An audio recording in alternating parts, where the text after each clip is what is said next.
All right, we back at it. Homegrown Radio, Chuck Dizzle, DJ Head.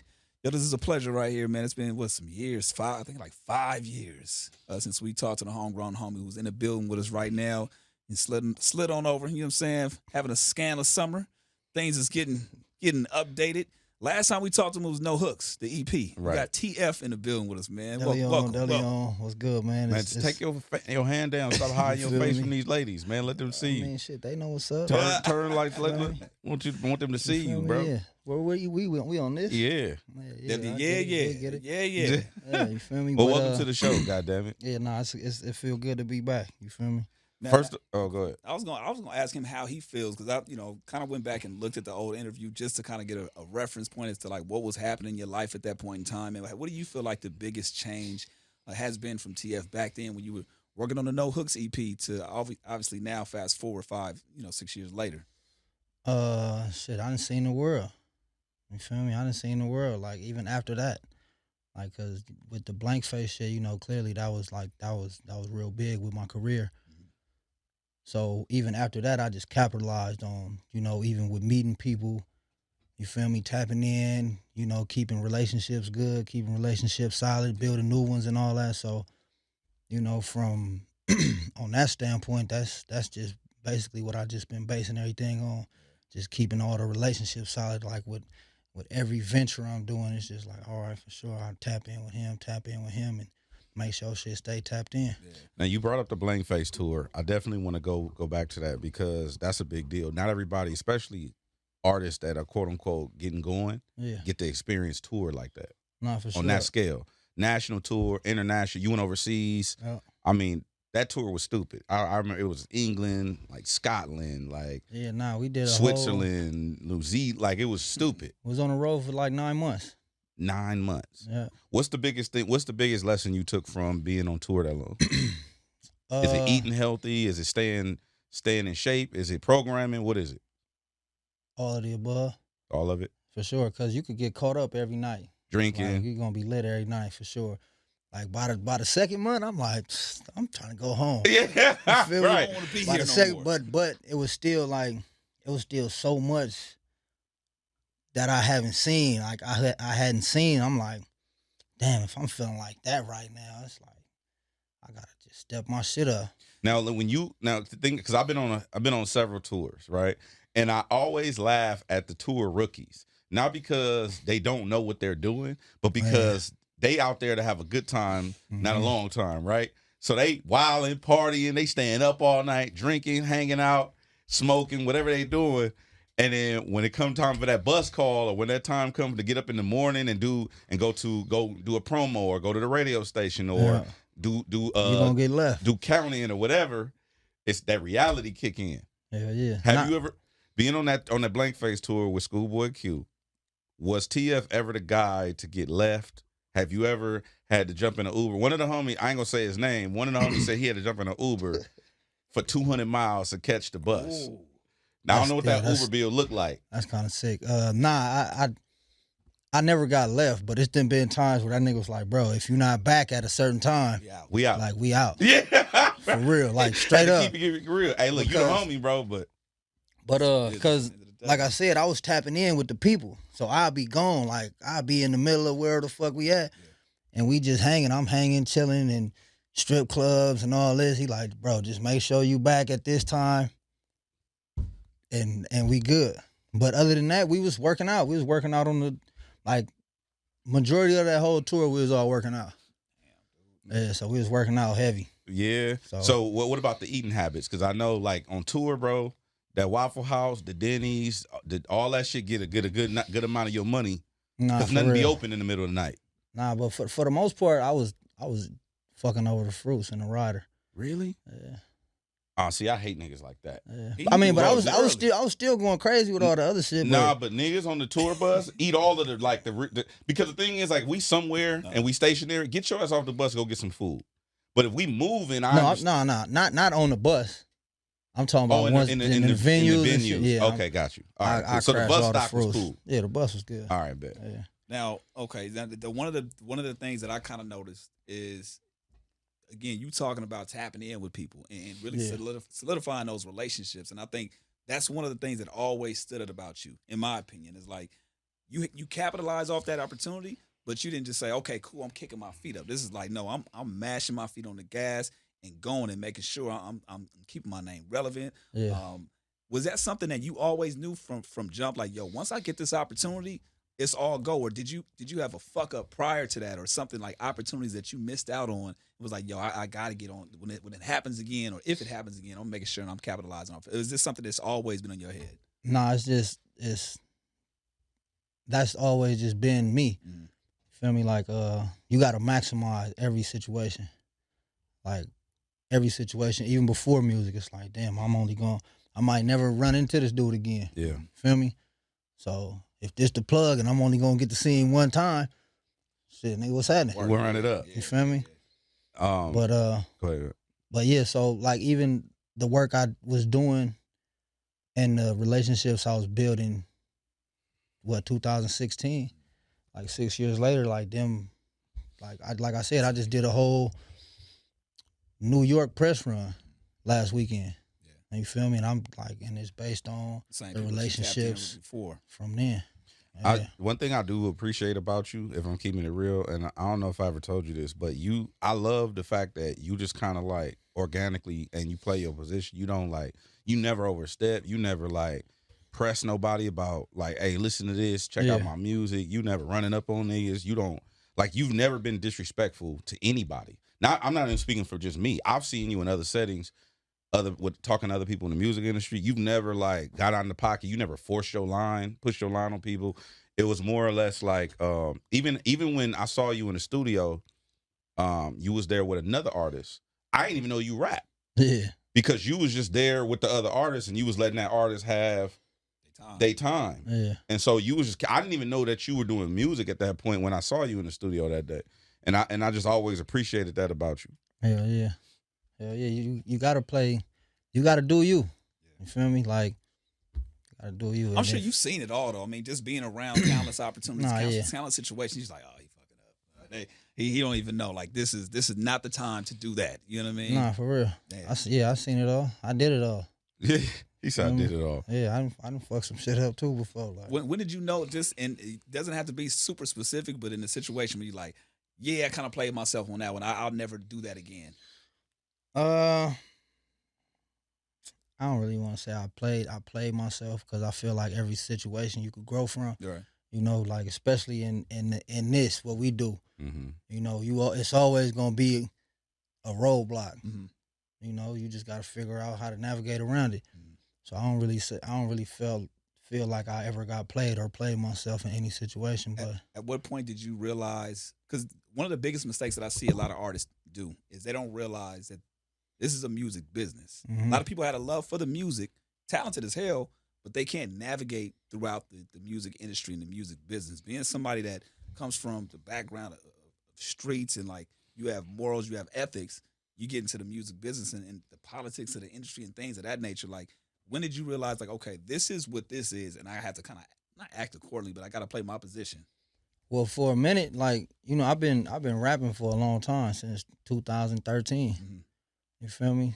And so and everybody already know me, like, outside the industry, but everybody from the streets, they 9 times out of 10, they got some type of ties into, I mean, well, people that's in the industry, they got ties to the streets. Mm-hmm. You feel me? So people was like, yeah, like, you could pull up, just like earlier in my career, like, yeah, pull up, but just don't bring nobody. Mm. Feel me? And at that time, I'm like, what you mean? What you? Like, man, I'm bringing the homies. Feel me? At that time, you know, I'm like, I'm bringing the homies. If I can't come, I mean, if they can't come, I ain't coming. Yeah. So I kind of played myself on that aspect. Got you. You get me? Trying to bring everybody with me. That early in, you know, before motherfuckers, I didn't even have no music out at that time. I'm just pulling up. You know? But that's probably like the only really thing that trying to bring everybody with me. But I feel like that's one of those things that it comes from a place of like you want people to not saying you want people to shine, but it's like, yo, we're kind of coming up together. I want you to experience this with me, but at the same time, everybody can't come with you. Yeah, nah. But I wasn't bringing no rap homies. Yeah. I wasn't bringing no rap homies at that time. Yeah, you know, at that time. But most of them they ended up going their own way. So it kind of worked out. Everything worked out. I'm sorry, go ahead. No, I wanted to jump into the project. I listened to it. Skanless Summer, 80z Baby. I listened to it. What you think? I fuck with the majority of it. It's some shit I didn't fuck with, but How to Survive is like, okay, I like this. Yeah. This is good. Yeah. Which ones you didn't fuck with? I don't know them by name. I'll be lying to you, but yeah. a good 80% of the project I fuck with it. Okay. Because I understood sonically what you was doing. Yeah. You know what I'm saying? Like it just reminded me. I know shout out to local astronaut, but it got that Battle Cat texture to it. So and I was just like, that's my guy. So I fuck with it. Yeah. But a couple of things I want to talk about. How to Survive was a standout track for me, and who's the original? This is Q. Q. Yeah. The sample in that. Yeah. Like, and then also How to Survive, right? Do you think that I always had this conversation? People that move to LA, they don't be knowing certain shit, right? Have you ever had to explain to somebody from out of town how to move accordingly while they're here? Yeah, hell yeah. Now, what's like two things that you would tell somebody that's not from LA on how to move accordingly? You got to call somebody from LA. Tap in. You got to tap in. Okay, that's number one. Check in is number one. You got to check in. So checking in is a real thing. I mean, if you want, yeah, for sure. But I say that because you should do that wherever you're going. Not even just coming to LA. Nobody? Well, just stay at your hotel and go do your little restaurant rounds and stuff. Yeah, don't try to go. Just go shopping and go eat. So don't go to the club? Listen, no. But that's. I'm glad you mentioned that because a lot of people have the misconception is like you can't go to the named city. You can go there, but don't try to pull up at the certain spots where it's active or you see. Go to the gas station or the hamburger stand. Like you said, don't do no. Go to your spots. Go to your spots. Don't do no hamburger stand. Said, don't do what? No hamburger stand. Nah, for sure. Okay, so look, here's the thing, right? I fuck with the Boys and Girls Club. I'm the chairman of the board for the Media Advisory Council. It's over there off of Vermont. Yeah. Can people come to the Boys and Girls Club from out of town and it's all good, right? If you're going straight to the Boys and Girls Club, yeah. Just don't go to the liquor store and. I wouldn't. You could go to Bevmo. Don't go to no liquor. Not on no corner. Don't go to no liquor store for sure. So that's number one. Check in when you get out here. Check in. What's number two? Number two. How to survive. How to survive. You just gotta. When it's ugly. Like when you see motherfuckers hanging outside, and they looking at your car more than what they need to. Just keep going. Don't make no U-turns. Don't do no sudden looks. That's not the time to be a tourist. You feel me? So, yeah, all that rubbernecking, don't do it. Don't do it. Speaking of that, shout out to Slink Johnson on the project. You left him outside with no gun. That was funny. I like that. Other thing I want to talk about on the project is on Trying to Get Rich.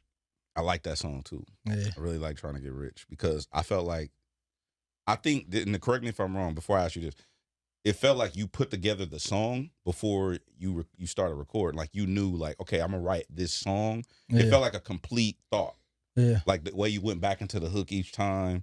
Yeah. And it just felt like a complete song. Like from a songwriting perspective, I felt like I see your growth in that. Yeah, I did. I booked a hotel room and just went in there and sat in there and just wrote. Like that's really how I write. Really? That's it. So you book a whole hotel room and you go to the hotel and you write music. Yeah. Is it for the isolation, just to get away from people, or is it that particular setting? Like, what is it about a hotel room that you like? Yo, this is well, where I could go to the top floor and see the city and reflect. Reflect and like, cause if you look at the city, it's pretty. Like it's a beautiful place to be, but it's ugly. Right. So if I could understand that, and come and like, so it make it easier to write. Because it's a different setting from the studio, pacing back and forth. Like, if I'm gonna go write in the studio, I probably won't write. You feel me? I'll just put it together. But if I'm gonna go sit down and chill out and really just have myself. I get to be me. Got you. Feel me? I get to enjoy just the thought of not thinking about anything but this.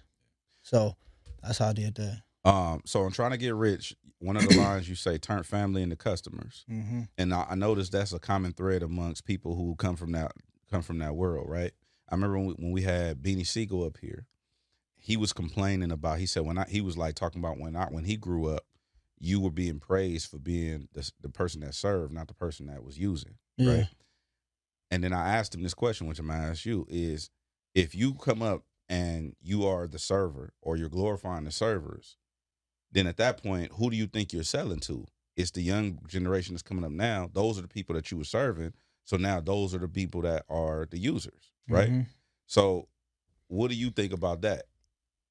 I feel that because So don't you feel like people who, sorry, but don't you feel like people have to own that responsibility as well? yeah, Okay. yeah, you gotta take responsibility for that for sure. Especially if you know like damn, this the homie mama right here.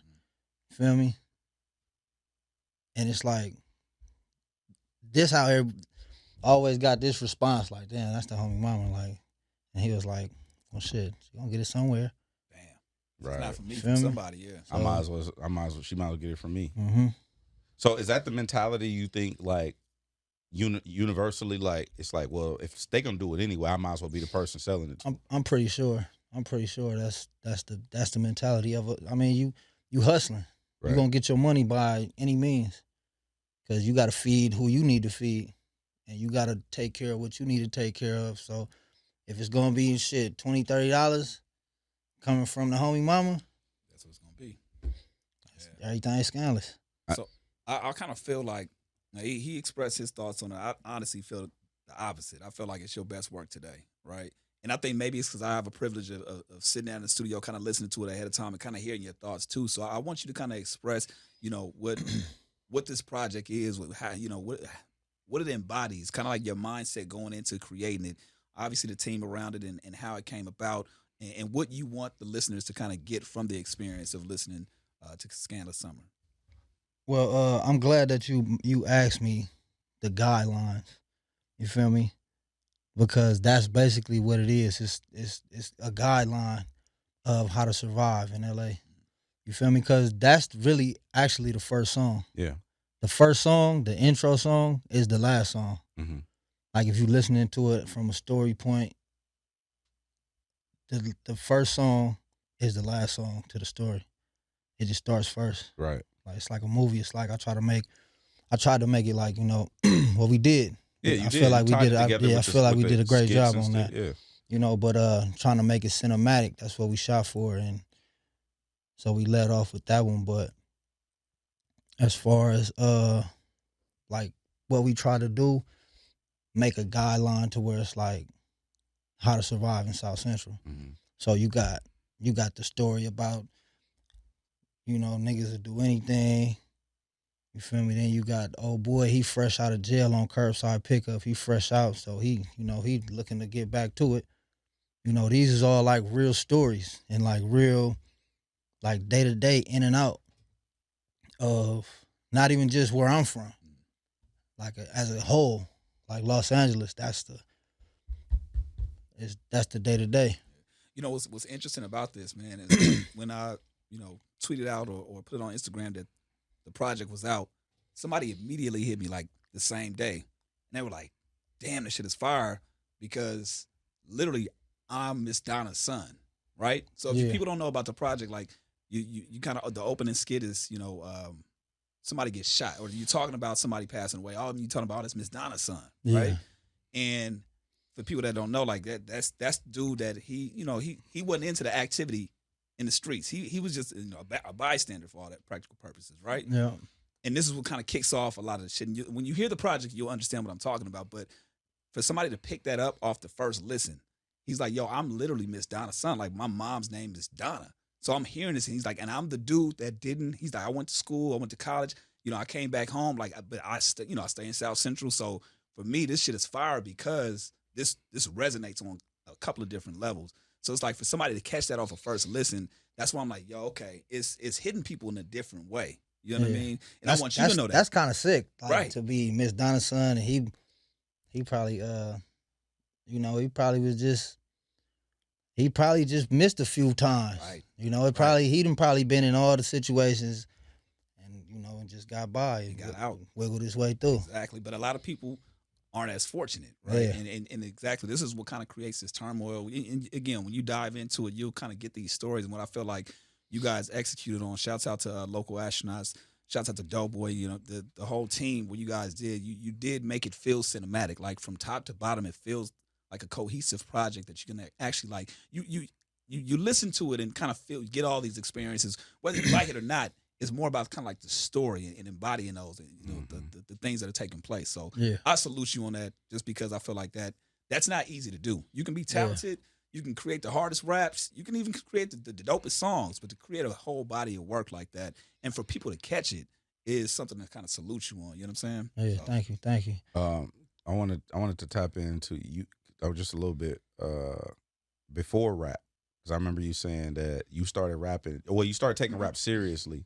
Like after, like, I think your spot got raided or something like that. Oh yeah. And you was like, bro, like, I need to do something else. Like, this shit ain't it. When you was going through that transition, I always tell like the homies, especially when they coming from the streets or coming from whatever the background they're coming from, you can't have one foot in and one foot out, because it ain't gonna work. It's the same way if you in the streets, you can't be going to school and be walking home. You know, it's just not gonna work out.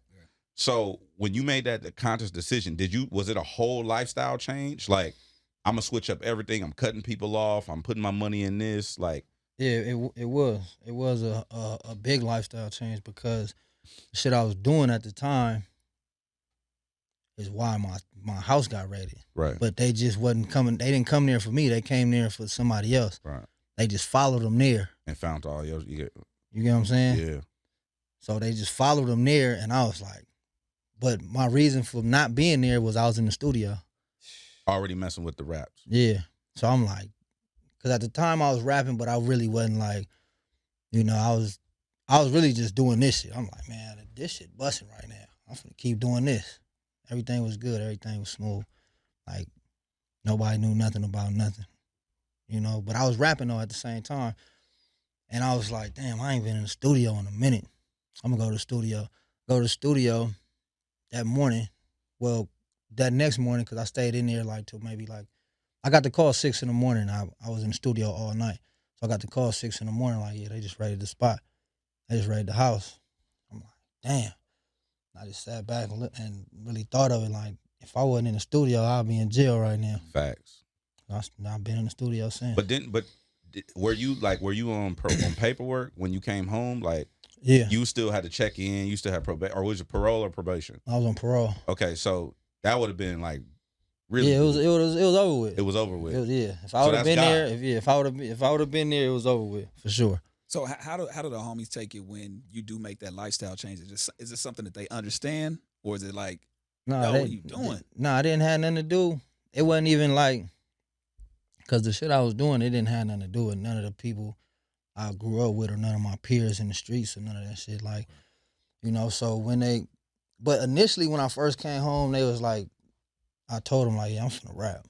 They like, bro, you don't even talk. How you finna rap? Like, you feel me? Like, how you finna just start rapping out the blue? You gotta express yourself, right? You feel me? I'm like, yeah. Nah, yeah, real shit. Yeah, like, you have to use words and vocal cords to rap, bro. Like, you feel me? So they like, all right, whatever. And then, you know, the first song, it's called Red Zone. That was my first video I dropped. Yeah.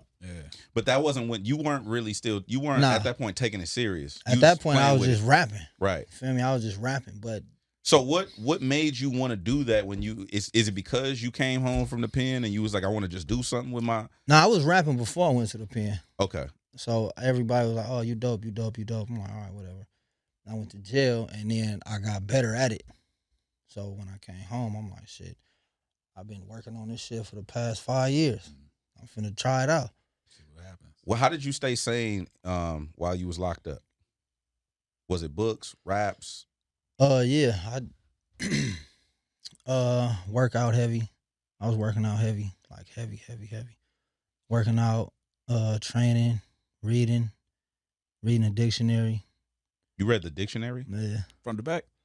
Nah, just Just pick 'em sections. like that. Yeah, Oh, just like I just sections. open it.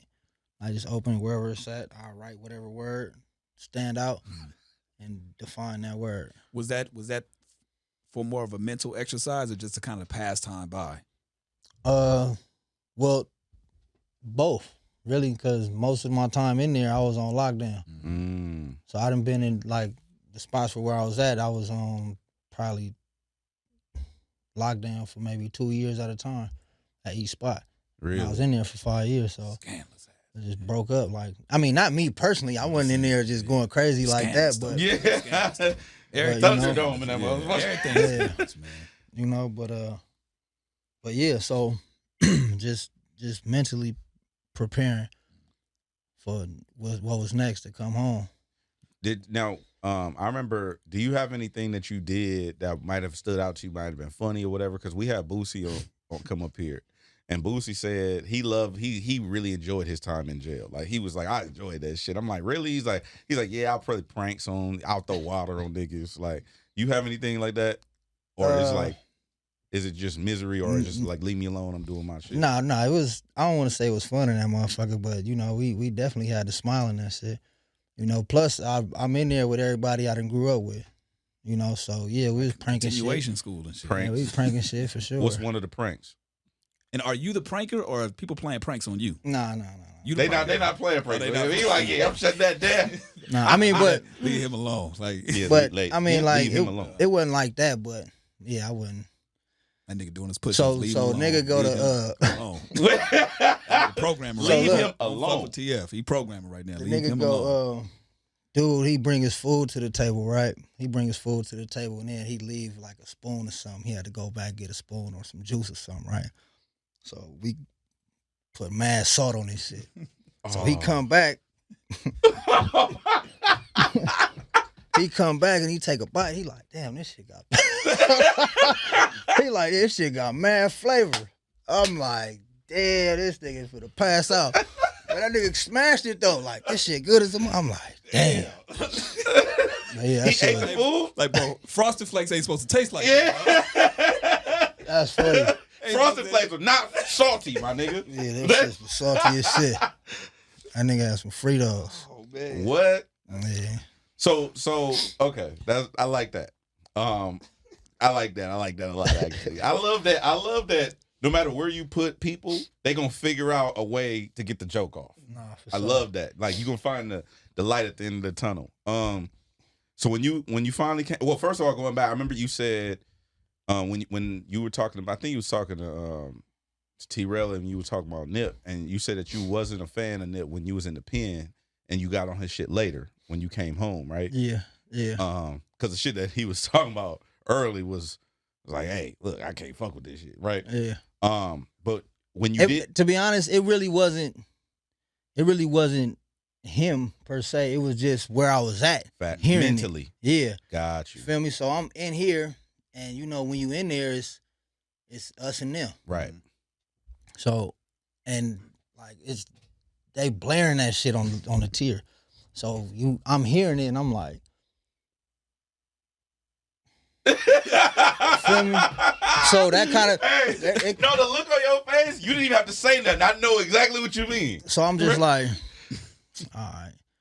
But by the time I come home, and you know, like clearly he was still progressing. Yeah. So by the time I got to where I was just fully, all right, I tuned everything out at this point. Let's get to the music. Mm-hmm. Got you. So by then, like I'm like, all right, this nigga dope. This nigga dope. When you started, because I would assume that you said you were rapping before you went to the pen. Who were some of your influences? To be honest, I grew up listening to like Cash Money, Really? No Limit. Who's the best hot boy? BG? Really? Yeah. BG Really? for sure. Straight up. BG over Wayne? BG. Over Wayne? Yeah. What? There's a lot. There's a lot of people who feel like that. Yeah, I for just sure. every time I ask that question to somebody, Wayne, especially no. a Cash Money fan, like Wayne dope as fuck though. hell But- yeah. But I feel like BG, like as a hot boy, Yeah. the like Oh, you talking about that era? Yeah, Okay. like clearly Wayne is Right. Wayne. like he a golden and shit. So, but in that era, it was BG, BG was for the sure. guy. Yeah, I can see that. Yeah. You were telling a story in the studio about a song that took 2 years to make. Which one was that? Was it? It was. It was Real LA. Real LA. I like that Mhm. song on there on the album too. Mhm. Why did it take so long? Because I didn't know what the fuck to say. Explain. I didn't know. Like I heard the beat, and that's already like that's like a hell of a song. That's a hell of a record. Yeah.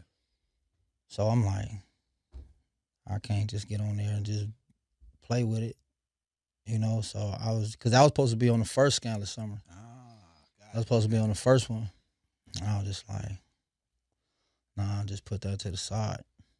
And then after we did How to Survive, I'm like, pull up that track.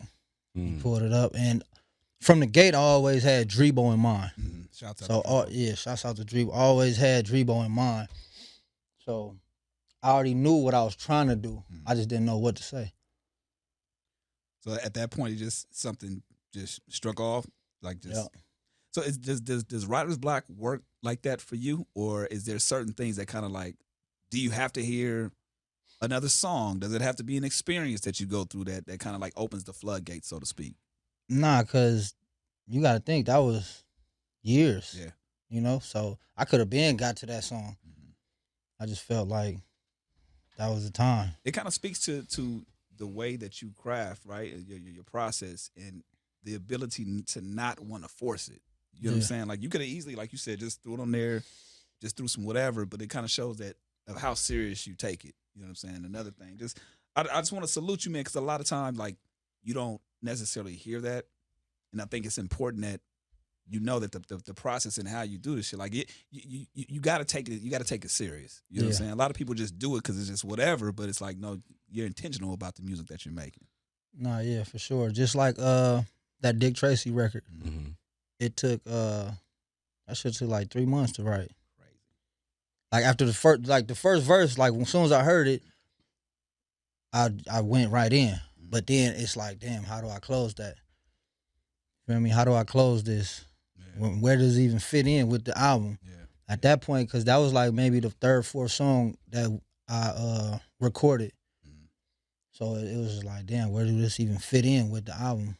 And as far as like finishing a project, or when you're in the process of making it, when do you know you're done? Like, when is that feeling for you? Is it the homies that gotta tell you? The people? Is it, you know what I'm saying? Local astronauts to say, hey, look, we done. We got all the tracks. Ain't no more recording. Or is it like, nah, I gotta. Nah, we had deadlines. We had a lot of deadlines. We missed. We missed because the first deadline was May, like the beginning of May. But at the time, we could have finished. We had like maybe 8 songs, 9 songs. Typically that's enough. Yeah. But I'm like, nah, I don't feel it. Yeah. Feel me? I don't feel it. Like especially following up. We was voted top 11 of the year albums last year. Yeah. So following that, I'm like, nah, I don't feel I don't feel like it's that right now. You feel me? So 3 days later, trying to get rich. Yeah. We did that. Damn. Like May 5th or something like that. So yeah, that would have been incomplete. Mm-hmm. Yeah, if you. So we didn't have that. We didn't have the house party record. We didn't have Full Circle. Oh yeah, so you talking about 8 tracks and you got 15 on the project. So yeah, that would have been like half. Yeah. I also want to salute you too for like a lot of the behind the scenes shit that you do. People don't know that you do, right? And I don't want to get too far into it, but I remember when everything was going down, like with the street vendors and stuff like that. Yeah. Like you was heavily involved in that and made sure like, hey, look, we handling this internal. I think I talked to you. Yeah. I talked to you, right? Yeah. And you was like, let everybody know like we handle it internally. It's all good. Like, and I that was a lot. I got a lot of backlash from that. No, I know, but what I'm saying, I totally know that you probably had to deal with a lot of bullshit behind that. Yeah. But the stance you took was like, this is wrong. Like, we gonna handle it internally. Like, and I think I don't know if you called me or how we ended up talking about it, but you was like, just let everybody know, like, I got it. Yeah. And I was just like, I just really appreciated that because you didn't have to do that. You wasn't involved like that. Like, you didn't have to. Yeah, it didn't even have nothing to do with me. It didn't have nothing to do with you, but I feel like that needs to be saluted. You know what I'm saying? Because I actually don't even know, because I never talk about street stuff on the air. Like, that's something that I never do, right? But that was like a volatile time when it was like a lot of shit going on, right? Between this and Long Beach and like yo section. And it was a whole bunch of shit going on. And it was like a thing to do shit to street vendors. Yeah. And it was like a few of y'all who I really appreciate, like, no, this is we need to come together as a community and make sure that people know we not going for this in our communities. Yeah. And I feel like you need to be saluted for that. You know what I'm saying? I appreciate that. I just want to say that publicly. Yeah. When you have conversations, this is just in general about just in general of holding homies accountable as you progress in life, whether it be music or just life in general. How do those conversations go when the person isn't receptive to making the changes? Because, like you said, it's easy for you to say, "All right, I'm getting my shit together. This is what I want to do." Not everybody's like that, right? Not everybody has that wiring to say, "Okay, this is what I want to do." How do you yourself have those conversations with homies or people that you respect or just want to see do better for themselves? And do you give them a time limit? Do you give them a 3 strikes rule? Like, what are those conversations that you have to hold homies accountable? It's basically on you, like, cause it's been times I done had homies in the studio from, like, when I first started. You feel me? And I'm in there every day. He with me every day. You feel me? And he was just like, I can't do this. You feel me? Like, I gotta make something happen. This shit ain't working fast enough. I'm like, all right, for sure. Years later, like, what's up? You ready? Yeah. Come on. Like, I'm not just gonna turn my back. If I'm still at it, right, and I know you dope, I just know you got real life, you dealing with real life, and you know, you like, it's not the same. Like, my lane and my journey and what I'm doing might not be in your time frame at the time. You feel me? But if it line up, I'm still here. Yeah. Jump on the train. Let's go. You feel me? Now, before we let you go, we got homegrown head scratchers. Okay. It's 3 elementary school test questions. Okay. I gotta ask you. Now, people try to guess if you got it right or wrong to win tickets or whatever they want to win on the radio station. Okay? Yeah. So even if you don't know the answer, take your time and just guess. All right? Yeah. You ready for the first one? Come on. Which is the largest internal organ in the human body? Internal?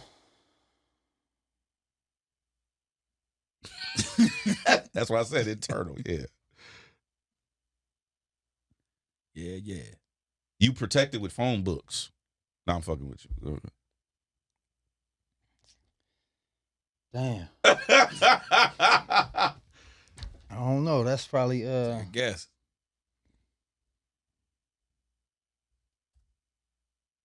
What is the stomach? Your stomach? No. What your No, you guessed. That's just no. The stomach is not the right answer. You ready for the answer? Yeah. Liver. That's in your stomach.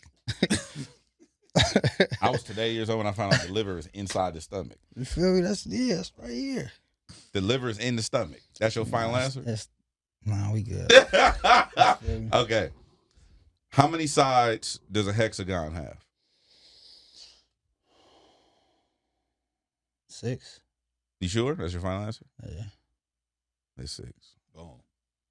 6. Okay. Last one. TF hate me, bro. Come on, nah. Let's go. Which planet is known to have the most gravity? That's Earth. Huh? That's Earth, right? That's your final answer? Yeah. It's not Earth. Oh, what is it? Jupiter. So you just floating? No, the most gravity. So you stuck. Like, I mean, I would think that would be Earth, because if you jump down, you come right back. I mean, if you jump, you come right back down. But we got gravity. Yeah, Jupiter has more gravity. So everybody fat. So it's like on Jupiter. That's like a what's that shit called? Like you would see no dunks on Jupiter. Niggas wouldn't be able to dunk on Jupiter. You know what I'm saying? That's like that hyperbolic shit. Right. Yeah. Real quick. Yeah, I didn't know that though. Me either. I do want to get two more things from you. What do you feel like is the best representation of TF on the project? If somebody's pressing play for the first time, which one would be the best representation? My range. I could go. No, which song? What song? Oh, what song? Which song is the best representation for you? And then why? Maybe Born Blue. And why is that? Because I didn't know that was about. Like initially, when I got the record, I didn't know that was about a mother, from a mother's point of view. Mm. So when I got it, I'm like, oh shit! It made it easy to just, flow, because I was coming from like a true story. Got you. So, I didn't put moms through mad shit. Mm-hmm. So to be able to, paint the picture and and take that shit somewhere else. It's no limit to where we could go with what we doing right now. And I want to talk about fatherhood real quick because you're an amazing dad. I see you, doing your thing. Thank you. Likewise. Thank you, brother. What advice could you give to other fathers out there that are coming up? You know what I'm saying? Any advice and any tricks, any dad tricks that you got? It's never a bad time. It's never too late. Mm-hmm. I mean, like, some people just be like, damn, like I ain't seen my little nigga in years. I don't know what to say or, what to do or whatever the situation it is with the mom or whatever the situation. Mm-hmm. Like, just go holler, go try. Yeah. Feel me? Because your kids are far apart as far as age. You got one that damn near looks just like you. Jack's gonna be 18 this year. Crazy. Yeah. That's crazy.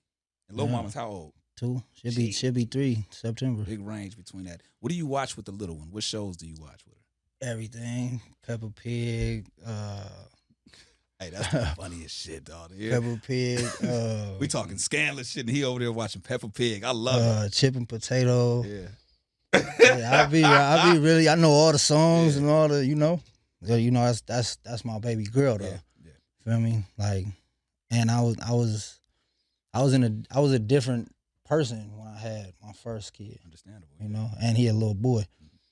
So I could keep him with me when I was doing all the, running around. This a whole lifetime later. Right. Having a little girl. Yeah. So. All right, and the year can't end without TF doing what?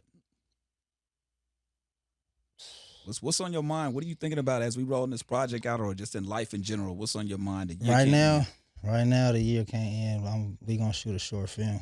Okay, I like sure. that. We're gonna shoot a short film. We're gonna get in the film. For the project, or just something like just in general? Well, in general, okay. But yeah, like my Blame Kansas project, we already got it scripted out. Nice. Yeah, so we probably gonna start shooting. I'm happy for you, bro. Yeah, thank you. I'm really happy keep for on you. Progressing, man. Keep on thank you. Progressing, It's big that you like 80% of the project because you don't really be liking shit. You feel me? Like so that. you feel me? I appreciate appreciate that. Appreciate you. Yeah. All right, Donut Networks presents Skanless Summer, 80z Babyz. Man, shouts out to local astronauts as well for the production and just everybody's on there from Triz to Drebo, Bale. I know I'm missing a lot of people. Jay Worthy, man, going to tap in. Skanless Summer, 80z Baby, man. TF, appreciate you coming on through, man. Yeah, appreciate y'all, man. Homegrown Radio, Chuck Dizzle, DJ Head. We about.